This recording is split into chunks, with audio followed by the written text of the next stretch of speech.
오늘은 요나와 회복이라는 제목으로 하나님 말씀 함께 나누고 기도하도록 하겠습니다. 저희가 지난주에 하나님의 백성들이 고난을 겪는 이유는 너무 이렇게 복잡하고 인생이 단순하지가 않기 때문에 함부로 말할 수 없고 이해할 수 없지만, 그럼에도 하나님의 사랑으로 인해서 우리가 겪는 고난이 우리에게 유익할 수 있다라는 말씀을 드렸습니다. 근데 문제는 고난이 우리에게 유익하다는 것은 알겠는데 그래도 고난 겪는 게 너무 힘이 든 겁니다. 그래서 우리가 결코 잊지 말아야 할 것은 우리가 지금 겪고 있는 고난은 반드시 끝이 있다라는 것입니다. 우리가 믿음을 잃지 않고 하나님을 의지할 때에 하나님은 반드시 우리를 회복시켜 주십니다. 그러므로 우리는 절대로 낙심하지 말고 끝까지 하나님을 바라봐야 됩니다. 오늘은 요나와 회복이라는 제목으로 고난의 시간을 보내고 있는 하나님의 백성들이 어떻게 그 힘든 고난의 시간을 참고 견딜 수 있을지에 대한 내용을 한번 같이 생각해 보도록 하겠습니다. 사실 우리 그리스도인들, 하나님을 믿는 신자들에게는 가장 큰 고통은 어떤 경제적인 어려움도 아니고 또 사람이 주는 괴로움도 아니고 육체적 질병도 아닙니다. 물론 이런 고통들이 힘들고 어렵지만 그럼에도 신자들에게 겪는 가장 큰 고통은 영적인 고통입니다. 영적인 고통이라 하면 하나님과의 관계 속에서 겪는 어려움입니다. 성도는 가난해도 살 수 있고 사람 때문에 시달려도 살 수 있고 육체가 병들어도 살 수 있습니다. 하지만 하나님과의 관계가 안 좋아지면 이건 어떻게 해볼 도리가 없는 겁니다. 육체가 병이 들면 사람이 어떻게 노력해 볼 수 있습니다. 하지만 영혼이 병이 들면 이건 인간의 힘으로 도대체 어떻게 해볼 도리가 없습니다. 더욱이 영혼의 질병이 심각한 것은 이 영혼의 병이란 것이 보이지 않기 때문에, 물리적인 것이 아니기 때문에 겉으로 금방 드러나지 않아서 내가 병이 들었는지 안 들었는지 잘 모를 때가 많습니다. 그래서 우리는 내 영혼, 우리 하나님과의 관계가 잘못되어 있다는 것도 모른 채 내가 잘 살고 있다고 착각하면서 아주 교만하게 살다가 결국 하나님이 물고기 뱃속과 같은 고난에 집어 넣으셔야 그제서야 내 영혼이 병들었었구나, 이걸 깨닫게 되는 겁니다. 지난주에도 말씀드렸지만 하나님께서 하나님의 백성들을 너무 사랑하심에도 징계하시는 것은 그들을 회복시켜 주시기 위함입니다. 그래서 징계받고 하나님께 되돌아갈 수 있다는 것 자체가 이게 엄청난 은혜입니다. 하지만 사실상 하나님께서 이렇게 매를 드시기 전에 내 영혼에 문제가 있구나, 내가 하나님과의 관계가 어떤 문제가 생겼구나, 이걸 깨닫고 스스로 돌이키는 것이 사실은 가장 좋습니다. 그렇다면 우리가 어떻게 나의 영혼, 즉 하나님과의 관계에 문제가 생겼다는 것을 알 수 있을까요? 영혼이 병이 들면 나타나는 현상이 있는데 그게 무엇인가 하면 하나님의 말씀이 두렵지가 않은 겁니다. 사무엘상 2장을 보시면 엘리 제사장이 나옵니다. 그리고 이제 두 아들 홈리와 비느하스가 나오는데, 이제 이 두 아들이 대제사장인 자기 아버지의 이름을 내세워서 하나님께 드리는 제물을 자기 마음대로 가져다 먹고 이것도 부족해서 성막 문을 지키는 여인들과 동침하는 아주 끔찍한, 아주 추한 죄를 짓습니다. 그런데 이 엘리 제사장은 두 아들의 이 엄청난 죄를 단호하게 처리하지 못합니다. 그러자 이제 하나님께서 어린 종, 정말 어린아이인 사무엘을 부르셔서 그 사무엘의 입을 통해서 하나님께서 이 엘리 제사장의 집안을 심판하시겠다라는 말씀을 해주십니다. 사무엘이 굉장히 두려운 마음으로 이 말을 엘리 제사장에게 했는데, 놀랍게도 엘리 제사장이 별로 놀라지 않습니다. 사무엘상 3장 18절 보시면 이는 여호와시니 선하신 대로 하실 것이니라. 자기 집안을 심판하겠다는 엄청난 말씀을 듣고도 어떻게 이렇게 아무렇지도 않게 쉽게 말할 수 있을까요? 성경을 또 보시면 이 엘리 제사장이 회개했다는 기록을 찾아볼 수가 없습니다. 이 결국 무슨 말입니까? 엘리 제사장의 영혼이 심히 병들어서 하나님을 경외하는 마음이 사라져 버린 겁니다. 엘리 제사장은 속으로 이렇게 생각했을 수 있습니다. 하나님이 심판하시겠다는 말씀? 그거 내가 늘 듣는 얘기잖아. 새로울 것도 없네. 사무엘상 2장을 보시면 하나님께서 이 어린 사무엘을 통해서 말씀하시기 전에 이 엘리 제사장에게 직접 하나님의 사람을 보내서 심판을 경고해 주셨습니다. 이렇게 하나님이 분명히 말씀을 하셨음에도 엘리 제사장이 회개하지 않자 하나님께서 다시 한번 어린 종 사무엘을 통해서 거듭 회개의 기회를 주신 겁니다. 그런데 안타깝게도 이 엘리 제사장은 회개하지 않습니다. 그리고 사무엘의 말대로 이 엘리 제사장은 같은 날 자신의 두 아들과 함께 죽게 됩니다. 너무 안타깝지만 이 엘리 제사장 같은 목회자, 엘리 제사장 같은 직분자, 성도들이 교회에 존재합니다. 엘리 제사장도 젊은 시절에는 아주 훌륭한 제사장이었을 것입니다. 근데 나이가 들면서 조금씩 변해갔습니다. 젊어서 진실되게 하나님을 사랑하던 분들이 나이가 들면서 점점 변해가는 모습을 보면 그렇게 슬프고 안타까울 수가 없습니다. 그런데 사실 누구도 우리 미래를 장담할 수가 없습니다. 그래서 우리가 항상 두렵고 떨림으로 우리의 구원을 이루어 갈 수 있어야 됩니다. 특별히 모태신앙이거나 신앙생활의 연수가 오래된 분들일수록 훨씬 더 이 영혼의 병에 걸리기가 쉽습니다. 이 하나님의 말씀이 너무 익숙하다 보니까 하나님의 말씀을 들을 때 그거 내가 다 들어서 알고 있는 말씀이라고 생각하면서 소홀히 여길 수가 있기 때문에 그렇습니다. 근데 하나님을 두려워하는 마음이 사라지고 나면 하나님이 징계의 말씀을 하셔도 이게 두렵지가 않게 됩니다. 그래서 하나님께서 이상하게 계속해서 같은 말씀을 주시는 것 같다라고 느껴질 때에는 아이고 또 저런 말이야? 아우 지겨워 이렇게 하시지 말고 뭔가 내 안에 해결되지 않은 문제가 있는가 보구나 하면서 생각하실 수 있어야 됩니다. 이렇게 하나님께서 우리에게 말씀해 주실 때 딱 깨닫고 순종하는 것, 이것이 우리가 하나님의 복을 이 땅에서 누리고 살 수 있는 가장 좋은 방법임을 기억하셔야 됩니다. 이 요나 선지자 역시 이 영혼이 병들었기 때문에 수차례 말씀하시는 하나님께 귀를 기울이지 않습니다. 어느새 자기도 모르게 하나님을 경외하는 마음이 사라졌기 때문입니다. 하지만 요나를 너무 사랑하신 하나님은 요나가 고난을 통해서라도 자신의 영혼의 문제를 깨닫고 회개할 수 있도록 도와주십니다. 오늘 본문은 이 요나가 고난 가운데에서 다시 하나님께로 돌아오는 과정을 세 가지로 보여주고 있습니다. 세 부분으로 나눌 텐데, 첫 번째 영적인 자각, 두 번째 은혜를 기억함, 셋째 재헌신입니다. 먼저 영적인 자각입니다. 요나가 이 물고기 뱃속이라는 이 고난의 상황 속에서 자신의 영적인 상황을 깨닫게 됩니다. 5절입니다. 물이 나를 영혼까지 둘러싸우며 기품이 나를 에워싸고 바다풀이 내 머리를 감쌌나이다.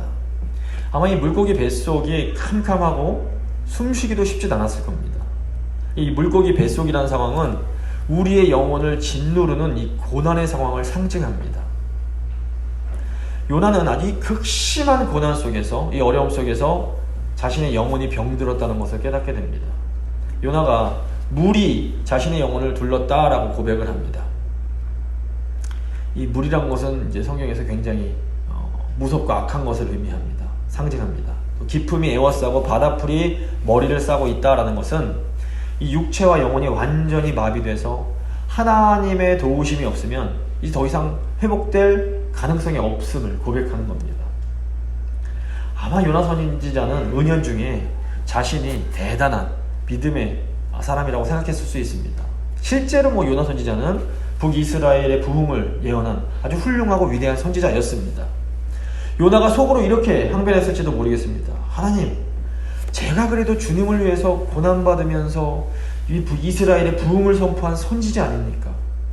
그런데 저한테 이 이스라엘의 원수 니느웨로 가라니요. 이건 너무하신 거 아닙니까? 하나님이 저한테 이러시면 안 되는 거 아닙니까? 그런데 이 요나가 누굽니까? 요나가 바로 요나라는 거 잊으시면 안 됩니다.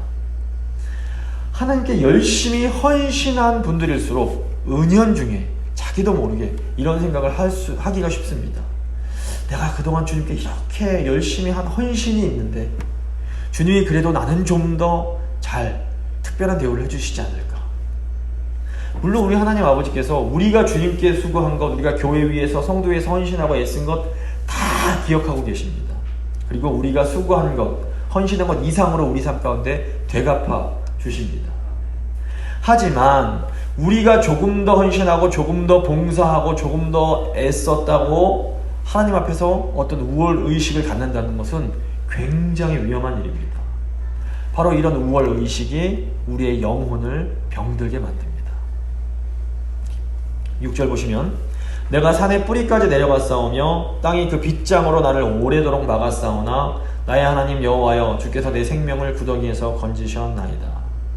요나가 이제 이 물고기 뱃속에서 거의 죽어가면서 자신의 영혼이 병들어 있다는 것을 깨닫게 됩니다. 지금 산의 뿌리까지 내려갔다라는 것은 인생의 가장 낮은 곳까지 내려간 것을 이제 의미합니다.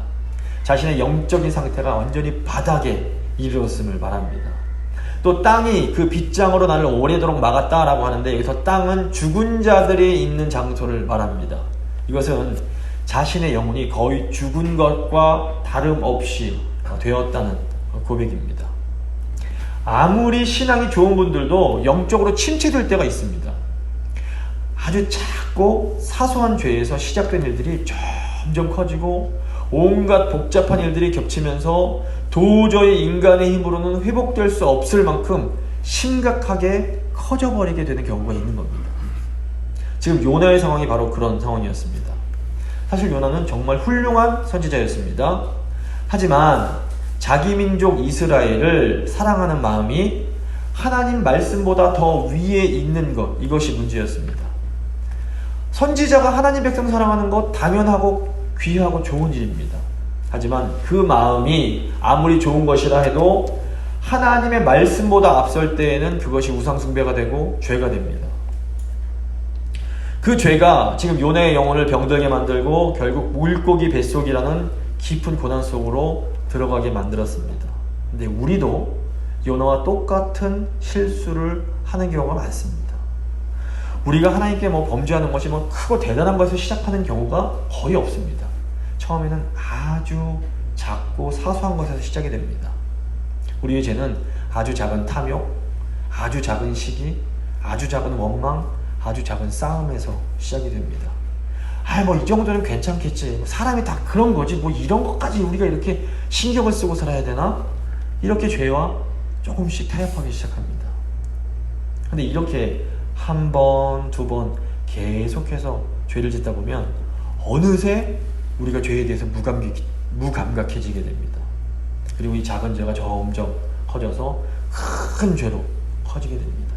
그리고 결국 하나님이 이 고난이라는 채찍을 드셔야만 될 정도로 심각해지게 되는 겁니다. 저도 해봐서 잘 압니다. 우리의 영혼은 하나님과 관계하는 곳이기 때문에 너무너무 귀하고 소중합니다. 근데 우리의 영혼이 너무 민감하기 때문에 손상되기도 굉장히 쉽습니다.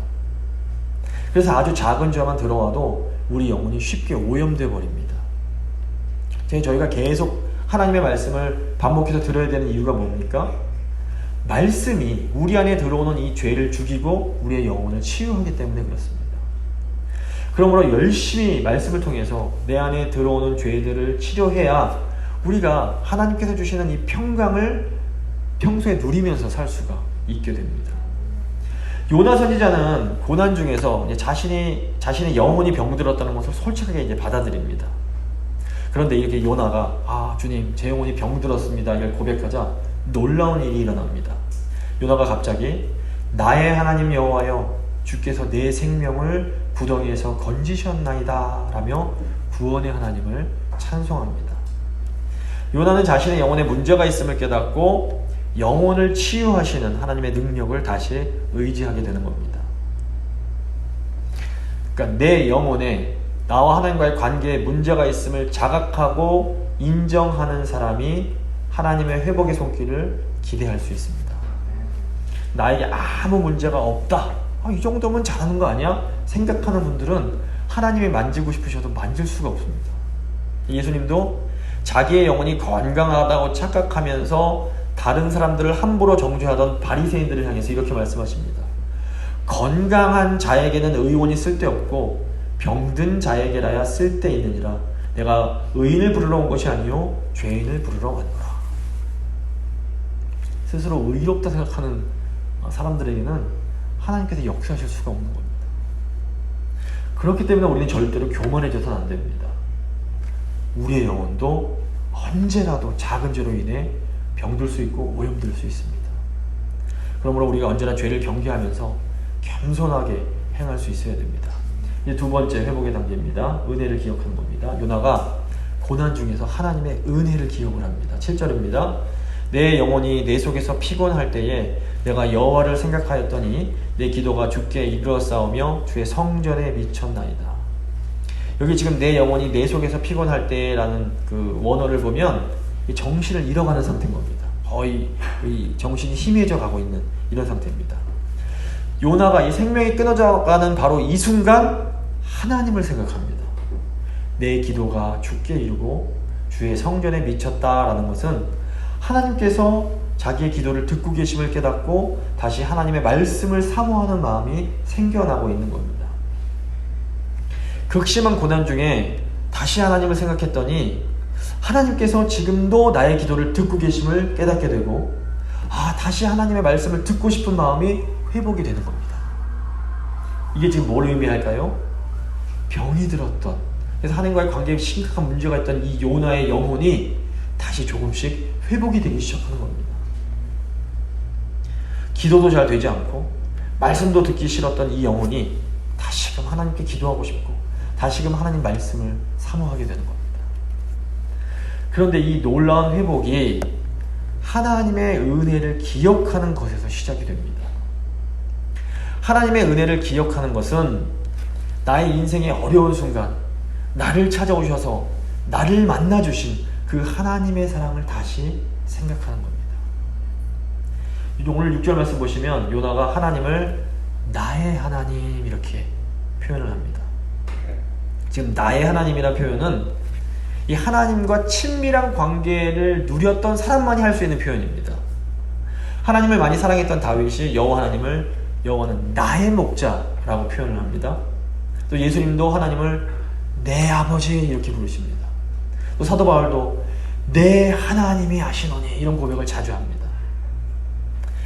고난 중에 있던 요나가 지금 하나님을 나의 하나님 이렇게 부르는 것은 요나도 과거 어느 시점에는 하나님을 인격적으로 아주 뜨겁게 만난 적이 있었음을 의미합니다. 저희가 요나에 대해서 과거에 대해서 알 수 있는 것은 별로 없습니다. 요나가 북이스라엘의 훌륭한 선지자였다는 것만 저희가 알 수 있습니다. 하지만 지금 요나가 하나님을 전능하신 하나님, 위대하신 하나님이 아니라 나의 하나님 이렇게 부르는 것을 보면 요나가 하나님을 친밀하고 깊이 인격적으로 만나본 사람임을 알 수 있습니다. 요나는 죽음의 순간 자신의 생명이 점점 꺼져갈 때에 과거 어느 때 자신을 그렇게 찾아오셔서 자신을 뜨겁게 만나주신 그 하나님의 은혜를 다시 떠올립니다. 그리고 그 주님께서 언제나 자신의 옆에서 자신의 기도를 듣고 계셨음을 깨닫게 됩니다. 그러자 하나님께 반응했던 자신의 모습이 너무 부끄럽고 죄송해지고 또 다시금 하나님께 기도하고 싶고 하나님의 말씀을 다시금 사모하게 됩니다. 8절 보시면 거짓되고 헛된 것을 숭상하는 모든 자는 자기에게 베푸신 은혜를 버렸사오나. 이제 요나의 생각이 하나님을 알지 못하는 이방인에게까지 이제 이르게 됩니다. 하나님을 모르는 사람들은 하나님의 이 은혜를 모르겠구나 라는 생각을 하게 되는 겁니다. 요나의 고백에 담긴 내용이 무엇입니까? 하나님의 은혜를 받은 것 자체가 우리에게 너무나 큰 축복이라는 겁니다. 요나는 설령 자기가 이대로 이제 물고기 뱃속 이 고난 중에서 죽더라도 내가 하나님의 은혜 받은 자이니 이대로 죽어도 참 복된 자구나 라는 생각을 할 수 있게 됩니다. 우리도 때로 고난을 당합니다. 때로는 우리에게 주어진 현실이 너무 답답해서 정말 죽을 것처럼 느껴지기도 합니다. 이런 순간 우리가 어떻게 이 고난을 이겨낼 수 있습니까? 우리는 하나님께서 과거에 우리에게 베풀어 주셨던 그 은혜를 기억해야 됩니다. 내 삶의 가장 외롭고 절망적인 순간, 정말 하나님이 아니시면 죽을 수밖에 없던 그런 순간에 나를 찾아오셔서 얘야, 내가 너를 사랑한다. 내가 너의 아픔도 슬픔도 다 알고 있다. 내가 널 새롭게 해주마. 그러니 너는 나만 의지해라 라고 말씀해 주신 이 하나님의 사랑을 우리가 다시금 생각해야 되는 겁니다. 어떤 의미에서 하나님 백성들에게 고난은 선택이 아닌 필수 과정입니다. 고난을 통해서 우리는 하나님 뜻에 더 합당한 사람으로 성숙해 가게 됩니다. 하지만 이 고난이 너무 길어지다 보면 너무 지쳐서 이 하나님의 사랑이 잘 느껴지지 않고 하나님의 사랑을 망각하게 될 수 있습니다. 오늘 말씀처럼 우리 영혼이 내 속에서 피곤해질 수가 있는 겁니다. 하지만 우리는 바로 이 순간에 다시 한번 우리를 구원하신 하나님의 그 은혜를 기억해야 됩니다. 우리가 하나님의 이 언약적인 사랑을 기억할 때에 하나님의 은혜가 이 과거의 것에서 다시 현재의 것으로 되살아나게 됩니다. 이것이 하나님이 이스라엘과 또 다윗과 맺으신 언약에 담긴 놀라운 약속입니다. 그래서 하나님을 생각하심으로 이 하나님 사랑하는 마음 회복하시고 새 힘을 얻으실 수 있기를 바랍니다. 이제 세 번째 단계입니다. 재헌신입니다. 고난 중에 하나님의 은혜를 기억함으로 영혼의 회복을 경험한 요나는 이제 다시 하나님께 자신을 드리는 그 자리까지 나아갑니다. 9절입니다. 나는 감사하는 목소리로 주께 제사를 드리며 나의 서원을 주께 갚겠나이다. 구원은 여호와께 속하였나이다 하니라. 요나는 이 구원의 감격으로 벅차올라서 감사하는 마음으로 이제부터는 주님만을 위해 살겠다라고 다짐했던 그 서원을 갚고 싶은 마음이 생겨나게 됩니다. 영혼이 회복된 요나는 구원이 여호와께 속했습니다. 구원은 주님으로부터 나옵니다. 라고 고백을 합니다. 이 고백은 사실은 이제는 제가 살든지 죽든지 상관없고 하나님의 은혜가 회복된 것만으로 충분합니다. 라는 고백입니다. 빌립보서 보시면 사도 바울이 이제 감옥에서 그 빌립보서를 쓰게 됩니다. 근데 사도 바울이 빌립보에서 뭐라고 고백을 합니까? 내게 사는 것이 그리스도니 죽는 것도 유익하다. 내가 그 사이에 껴있는데 내 마음 같아서는 주님 곁 가고 싶지만 내가 그래도 너희 곁에 있는 게 유익하니 내가 남아있길 원한다. 이런 고백을 합니다. 그런데 보면 오늘 요나 뱃속이라는 상황에 있는 요나가 물고기 뱃속에 있는 요나가 동일한 고백을 하고 있습니다. 하나님의 은혜를 회복했으니 이젠 죽어도 괜찮지만 혹시라도 살려주시면 주님 위해 살겠다고 했던 과거에 했던 제가 그 약속 제가 다시 지키고 싶다라는 겁니다. 결국 오늘 말씀이 우리에게 알려주는 것이 무엇입니까? 하나님의 은혜를 회복하는 것이 성도가 고난의 때를 이기는 가장 좋은 방법이라는 겁니다. 은혜가 회복되면 나를 구원하고 만나주신 그 사랑이 회복이 되면 우리의 고난의 상황이 사실은 그렇게 더 이상 큰 것이 아니게 되는 겁니다. 10절 보시면 여호와께서 그 물고기에게 말씀하시매 요나를 육지에 토하니라. 하나님께서 영혼의 건강을 되찾은 요나를 다시 땅으로 돌려보내십니다. 하나님은 요나가 고난받는 것을 안타까운 마음으로 지켜보시다가 요나가 회복되자마자 기다렸다는 듯이 얼른 요나를 다시 살려주십니다. 어떤 의미에서 보면 하나님은 요나의 은혜가 회복되기를 계속해서 기다리고 계셨던 겁니다. 하나님은 우리가 힘들어하고 고통스러워하는 것을 절대로 기뻐하는 분이 아닙니다. 도리어 하나님은 우리가 고난 가운데 있을 때 우리와 함께 아파하십니다. 그런데 왜 하나님께서 우리를 고난 가운데 몰아넣으십니까? 우리가 영혼의 건강을 되찾고 하나님의 은혜를 회복하기를 너무나 원하시기 때문입니다. 성도는 은혜로 사는 사람들입니다. 그래서 하나님께서 우리가 하나님을 온전히 영과 진리로 예배할 때마다 우리에게 은혜를 한량없이 부어주십니다. 근데 우리가 예배 때 은혜 받지 못하는 것, 이것은 무언가 내 안에 해결해야 될 영혼의 문제가 있기 때문에 그렇습니다. 그래서 이 문제가 무엇인지 겸손하게 하나님께 물어보실 때 하나님께서 성령 통해서 또 말씀 통해서 우리에게 그 문제를 생각나게 하십니다. 근데 이 순간이 정말 중요합니다. 순종하기가 힘들어도 하나님 말씀에 순종하시는 것이 필요합니다. 하나님 제발 도와주십시오. 제 힘으로는 이게 순종하고 싶어도 할 수가 없습니다. 주님이 도와주셔야 됩니다. 이 마음으로 정말 성령을 구하며 순종하기를 힘쓰셔야 됩니다. 이렇게 우리가 간절히 기도하며 예수님을 의지할 때에 우리 하나님께서 우리가 상상할 수 없는 방법으로 우리를 도와주시고 우리를 회복시켜 주실 것입니다. 말씀 마무리 짓도록 하겠습니다. 하나님은 고난을 통해서 우리가 우리의 영적인 문제를 깨닫도록 도와주십니다. 고난을 이기는 최선의 방법은 하나님의 은혜를 기억하는 것입니다. 영혼이 회복이 되면 하나님은 우리가 다시 기쁨으로 하나님의 일을 할 수 있게 하십니다. 그러므로 하나님의 은혜를 회복하셔서 재헌신의 자리로 나아가는 모든 성도들 되실 수 있기를 간절히 소망합니다.